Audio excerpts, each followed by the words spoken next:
Hello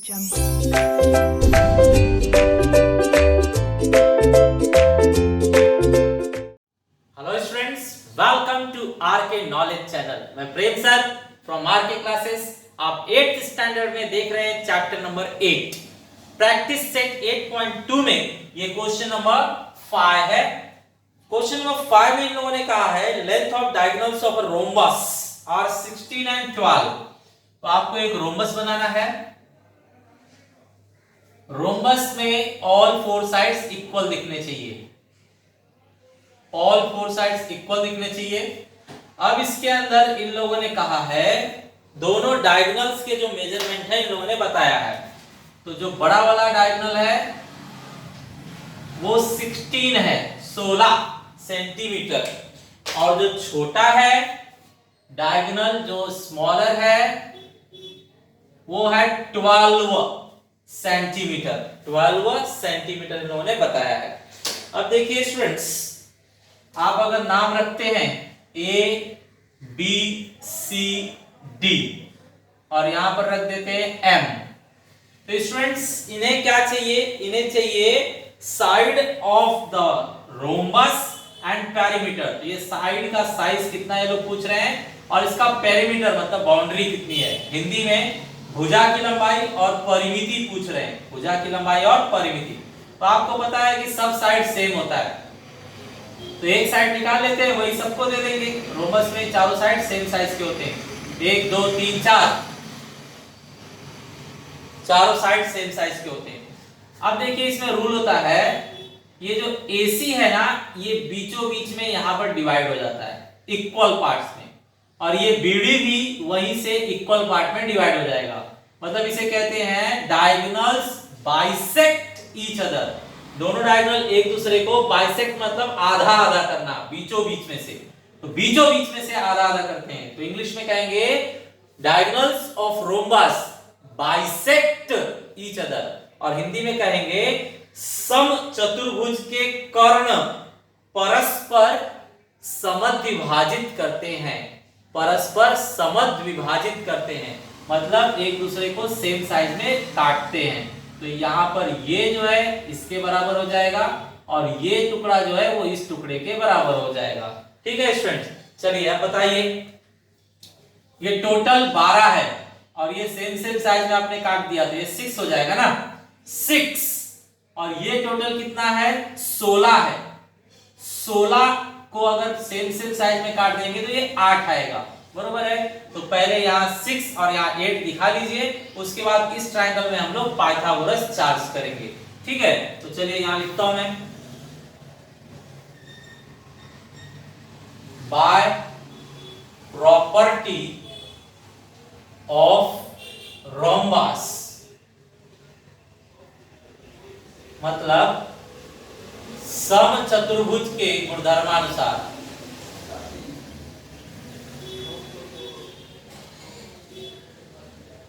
सम चतुर्भुज का गुणधर्म कहता है AM किसका आधा होगा? पूरे AC का।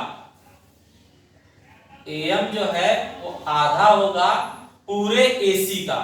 अब बताइए AC कितना है हमारे पास? AC 12 है। 2 से इसको कट कर दीजिए तो 12 का आधा 6, 12 को आप 2 से कट करेंगे तो 6 आ जाएगा। Similarly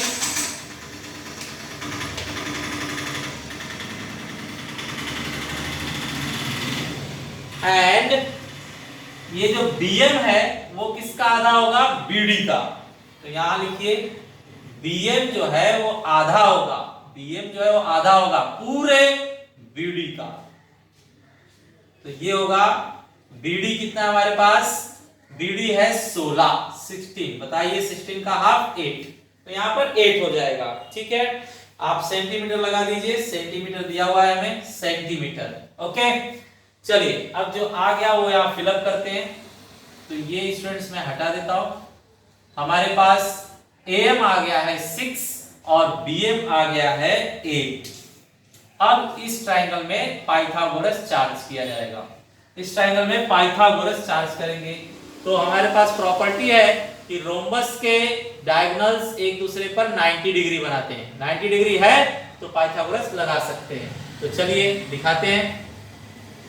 in triangle A M B, triangle का नाम क्या है? A M B, A M B. बताइए 90 के सामने हाइपोटेनियस मतलब कर्ण कौन है? A B. बचा हुआ कौन है? ए एम और बी एम। ए बी हो गया तो बचा ए एम और बी एम, तो यहां लिखेंगे A M and B M. Value रखिए स्टूडेंट्स, ए एम आपके पास है 6, ए एम है 6 स्क्वायर, बी एम है आपके पास बी एम 8 स्क्वायर। ठीक है, इसके बाद आप सॉल्व कीजिए। 6 का स्क्वायर 36, 8 का स्क्वायर 64, करेक्ट। इसके बाद और आगे बढ़ते हैं, प्लस कीजिए, ये 10 बचेगा 1, 4 और 6 अगेन 10, 100 हो रहा है, तो इसका स्क्वायर रूट लेंगे तो स्क्वायर हट जाएगा और इसका स्क्वायर रूट 10 आएगा, तो 10 ए बी हमें मिल गया 10। ए बी अगर 10 मिल गया तो इसका मतलब हर एक साइड कितना है आपका? 10 सेंटीमीटर ही है। तो यहां पर लिख देंगे देयरफॉर साइड, हिंदी में भुजा जो है वो सब की सब कितनी है? 10 centimetre. One more point, last point, इन लोगों ने पूछा है पेरीमीटर मतलब परिमिति। तो परिमिति मतलब स्टूडेंट बाउंड्री, तो ये बाउंड्री सब की सब मेरे लिए कितनी हो चुकी है? 10। तो चारों को प्लस कर दीजिए, 10 प्लस 10 प्लस 10 प्लस 10, तो कितना आ रहा है? 40। तो हमें 40 यहां पर दिखाना है, तो चलिए दिखाते हैं। Point number 3, perimeter. पेरीमीटर मतलब हिंदी में परिमिति। तो इसकी परिमिति सब सेम है, तो क्या लिखेंगे? 4 into side, 4 multiply by side, side मतलब भुजा, 4 इंटू साइड, साइड कितना आ चुका है हमारे पास? 10, तो 4 10 जा 40 सेंटीमीटर। ये हो गया आपका फाइनल आंसर। ओके स्टूडेंट्स, ये आपके सामने क्वेश्चन नंबर 6 है। इसके अंदर हमें साइड का वैल्यू दिया है 8, साइड ऑफ स्क्वायर। ये आपका एक स्क्वायर है, स्क्वायर मतलब स्टूडेंट्स हिंदी में वर्ग। इसका हर एक साइड सेम होता है और वो दिया गया है 8। 8 देने के बाद ये लोग पूछ रहे हैं, ये जो रेड लाइन है ये डायगोनल है, मतलब हिंदी में कर्ण, डायगोनल या फिर कर्ण, कर्ण या फिर विकर्ण भी बोलते हैं लोग। ठीक है, तो ये हमें विकर्ण जो है वो फाइंड आउट करना है, डायगोनल वैल्यू हमें फाइंड आउट करना है। तो चलिए डायगोनल वैल्यू फाइंड करते हैं। तो आपको क्या करना है? जस्ट पाइथागोरस, आप जानते हो ये स्क्वायर है, इसके लिए यहाँ 90 डिग्री होगा। स्क्वायर है, इसके लिए स्क्वायर की प्रॉपर्टी से 90 डिग्री होगा। यहाँ पर 90 डिग्री है तो इस ट्राइंगल में हम पाइथागोरस लगा सकते हैं। पाइथागोरस लगाते ही एसी का वैल्यू आ जाएगा। So let's start. यहां पे लिख रहा हूं मैं students question number 6, first point we are writing in square, या ऐसे नहीं लिखेंगे, चेंज कीजिए wording. Quadrilateral ABCD is a square, मतलब चतुर्भुज ABCD एक आयत है, इसलिए एंगल B होगा 90 डिग्री। एंगल B 90 डिग्री मिलने के बाद अब पाइथागोरस लगा दिया जाए। तो चलिए पाइथागोरस लगाते हैं। Second point, in triangle, triangle का नाम बताइए? ABC। In triangle ABC by Pythagoras,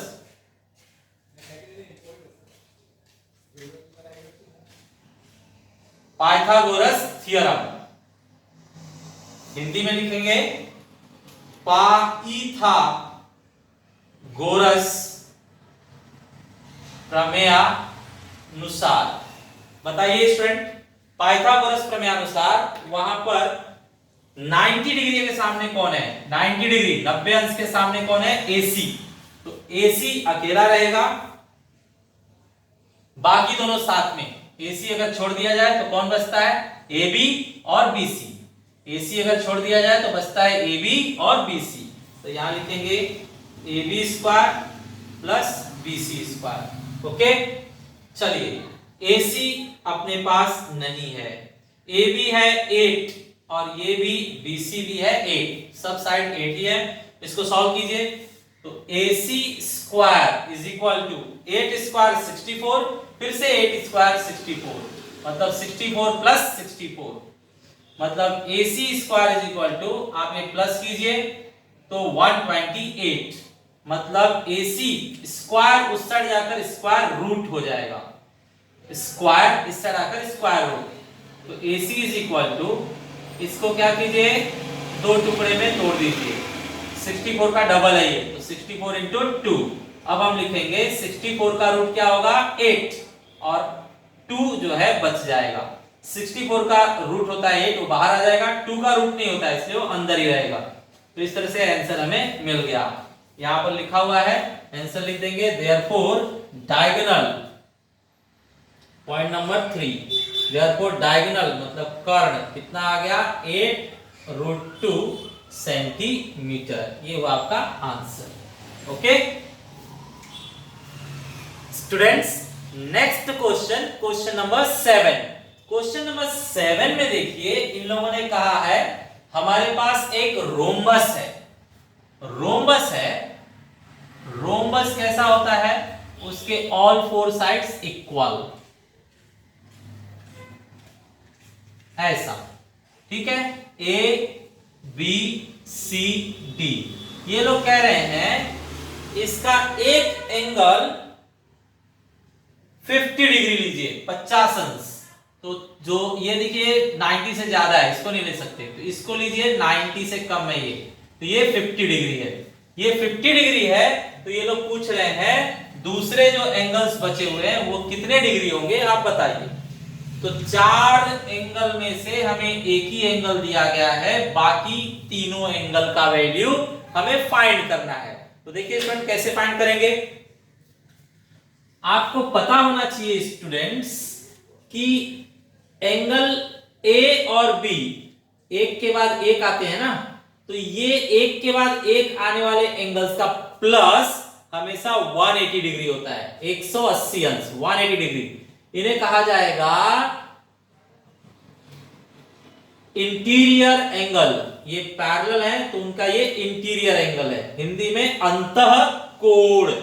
interior angle के रूल से, अंतः कोण के सिद्धांत से दोनों को प्लस करेंगे तो 180 आना चाहिए, बरोबर।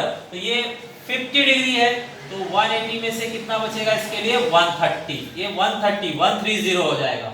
इसके बाद आपको पता होना चाहिए रोम्बस में अपोजिट एंगल सेम साइज के होते हैं, ये 130 है तो ये भी 130 होगा, ये 50 है तो ये भी 50 होगा। तो इस तरह से सॉल्यूशन कंप्लीट हो जाएगा। तो चलिए देखते हैं, बताइए क्या बताएंगे हम। ABCD is a rhombus, quadrilateral ABCD is a rhombus, चतुर्भुज ABCD एक समचतुर्भुज है, समचतुर्भुज है। अगर ये समचतुर्भुज है तो definitely angle A plus angle B होना चाहिए 180 डिग्री। ये प्रॉपर्टी ऑफ समचतुर्भुज है, करेक्ट। A हमें पता नहीं है लेकिन B पता है, B कितना है? 50 डिग्री, तो 180 डिग्री टोटल, 180 प्लस इस साइड आकर माइनस हो जाएगा, प्लस 50 है ना, इस साइड आकर माइनस 50 हो जाएगा। तो बताइए 180 में से 50 गया तो 130, 180 में से 50 गया तो 130 बचेगा। तो एंगल A हमने ढूंढ निकाला 130। अब बस सामने के एंगल्स आपस में सेम होंगे, ऐसे दिखा दीजिए। तो यहां लिखा जाएगा second point, by property property of rhombus, मतलब समचतुर्भुज के गुणधर्मानुसार, ठीक है, समचतुर्भुज के गुणधर्मानुसार क्या लिखेंगे? अपोजिट एंगल सेम साइज के, एंगल ए और एंगल सी सेम होगा, एंगल ए और एंगल सी सेम होगा, तो angle A is equal to angle C दिखाइए, जिसमें एंगल ए पता चल चुका है 130, देयरफॉर एंगल सी भी होगा 130 डिग्री, ये ब्लॉक किया गया। सिमिलरली एंड लिखिए, दूसरा सेट बी और डी सेम होना चाहिए, angle B is equal to angle D होना चाहिए। एंगल बी हमारे पास है पहले से ही 50 डिग्री, तो यहाँ 50 डिग्री लिखेंगे, उस साइड में angle D, therefore angle D is equal to 50 degree. ये भी आपका क्लियर हुआ। ओके स्टूडेंट, ये एक्सरसाइज खत्म हुआ। सिमिलर क्वेश्चन आपको होमवर्क में दिए जा रहे हैं, आप उन्हें ट्राई कीजिए। Thanks for watching video.